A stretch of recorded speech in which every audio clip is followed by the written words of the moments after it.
आज हम बात करेंगे यूनिफॉर्म सिविल कोड यानी यूसीसी के बारे में। यूसीसी को लेकर देश की राजनीति काफी गर्मा गई है और देवभूमि उत्तराखंड में यूसीसी को लागू करने का वक्त आ गया है।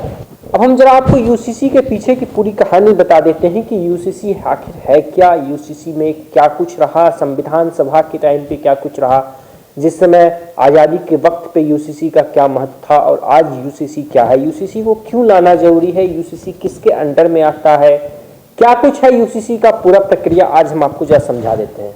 आम भाषा में हम आपको समझाने का प्रयास करते हैं कि अगर आप अदालत में जाते हैं तो अदालत में आपको 3 प्रकार का केस आपको देखने को मिलता होगा, क्रिमिनल कोर्ट, सिविल कोर्ट और लोक अदालत। ये 3 प्रकार के कैटेगरी होते हैं और ये यूसीसी जो है ये सिविल लॉ के अंदर आता है। तो आप सब भली भांति जानते हैं कि भारत के संविधान में नागरिकों को 2 प्रकार का अधिकार दिया गया, पहला मूल अधिकार है और दूसरा है राज्य के नीति निर्देशक तत्व। ये जो यूसीसी है ये यूसीसी इसी के अंदर आता है, directive principle of state policy के अंदर यूसीसी आता है। यूसीसी राज्य सरकार अपने हिसाब से जब उसको मन करेगा, जब लगेगा कि सही वक्त है यूसीसी लागू करने का, वो तब उस वक्त सरकार उसको लागू करती है। तो यही हुआ, अभी उत्तराखंड में धामी सरकार को ऐसा लग रहा है कि यूसीसी लागू करने का सबसे बेहतर वक्त है, तो धामी सरकार इसको लागू करने की बात कर रही है। अब हम जरा इसको संविधान में आपको लेके चलते हैं कि संविधान के किस भाग में यूसीसी का चर्चा है और संविधान के किस आर्टिकल में यूसीसी की बात की गई है। संविधान के भाग 4 में जब आप जाएंगे तो आर्टिकल 36 से लेके आर्टिकल 51 में ये सारी यूसीसी की जो चर्चा है ये सारी उसमें मौजूद है और खासतौर पे आर्टिकल 44 में यूसीसी का बहुत ही गहन तौर पे इसका चर्चा किया गया है। आर्टिकल 44 में ये कहा गया है कि सरकार जब चाहे, जिस वक्त चाहे, सरकार अपनी आसानी से अपनी सुविधा के अनुसार यूसीसी को लागू कर सकती है। सरकार इसके लिए बाध्य नहीं है कि सरकार लागू करेगी ही, सरकार अपने हिसाब से लागू करेगी इसको। और अब हम आगे की अगर हम बात करें, कोई भी हो, चाहे एक जाति के हो, धर्म के हो, विशेष के हो, जिस भी धर्म जाति के हो, उनको क्रिमिनल कोर्ट के अंदर एक जैसा सामान्य सजा दिया जाता है। वहीं पे अगर हम सिविल लॉ की बात करें तो सिविल लॉ में अलग अलग सजा का प्रावधान दिया गया है और सिविल लॉ क्रिमिनल लॉ में ये था, क्रिमिनल लॉ में आपको सजा का प्रावधान है, सिविल में ये आपको होता है कि उसमें सॉर्ट आउट करने की प्रक्रिया से अदालत काम करती है कि अगर लव रिलेशन की अगर हम बात करें, तलाक की बात करें, तो इसमें अदालत आमतौर पर यही प्रयास करती है कि कम से कम सॉर्ट आउट हो जाए, पूरा मामला आगे नहीं बढ़े, आगे प्रोसेस नहीं बढ़ाने का प्रयास करती है। सिविल लॉ की बात होती है तब यूसीसी को लागू करने की मांग लगातार देश में उठती रहती है। अब हम जरा इसके पीछे अब हम आपको इतिहास में लेके चलते हैं कि इतिहास में उस वक्त क्या कुछ हुआ जब संविधान सभा में इसको लाया गया और इसको लागू करने की बात कही गई थी।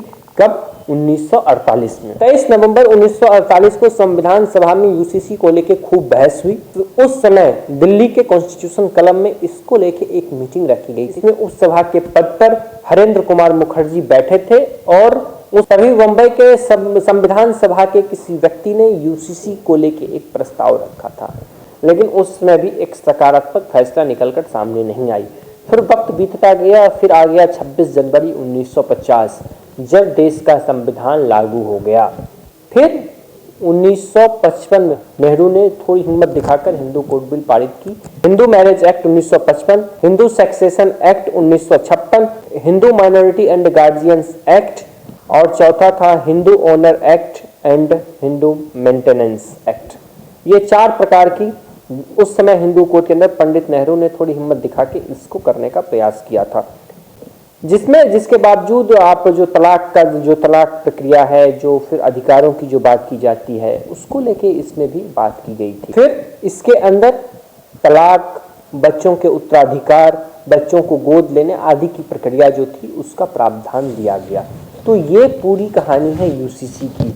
और अब हम जरा आपको ये समझा देते हैं कि यूसीसी, ये जो उत्तराखंड में यूसीसी लाने की जो बात की जा रही है, इसके अंदर जो ड्राफ्ट पेश किया गया है, इस ड्राफ्ट में क्या कुछ है जरा हम आपको पहले ये बता देते हैं। इस यूसीसी ड्राफ्ट में सभी धर्म की लड़कियों के लिए समान आयु में शादी का प्रावधान रखा गया है। दूसरा, उसमें ये कहा गया है कि तलाक के लिए एक जैसा कानून हो सभी धर्मों के लिए।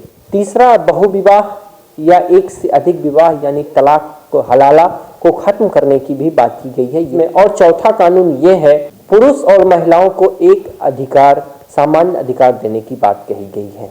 साथ ही कहा गया है कि जो व्यक्ति लिव इन रिलेशन में रहते हैं उनको रजिस्ट्रेशन कराना अनिवार्य हो गया है और उनको माता पिता से आज्ञा की अनुमति लेना अनिवार्य है और उनके घर वाले यानी उनके माता पिता को इस बात की जानकारी होनी चाहिए कि उसके बच्चे लिव इन रिलेशनशिप में रह रहे हैं। और पुलिस में इसको लेकर रजिस्ट्रेशन कराना अनिवार्य हो गया है लिव इन रिलेशन को।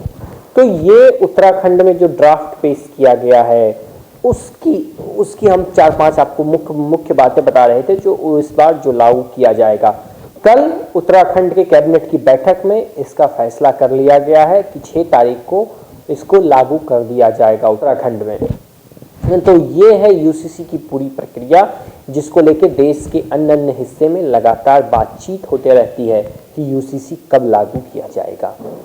खैर, ये यूसीसी को लेके आप लोग क्या सोचते हैं, आपकी क्या प्रतिक्रिया है? क्या यूसीसी को लागू करना चाहिए, यूसीसी को नहीं लागू करना चाहिए? क्या कुछ आपकी प्रतिक्रिया है, हमें कमेंट में जरूर बांटिएगा। तो फिलहाल के लिए इतना ही, बाकी की तमाम खबरों के लिए देखते रहिए NWTV। धन्यवाद।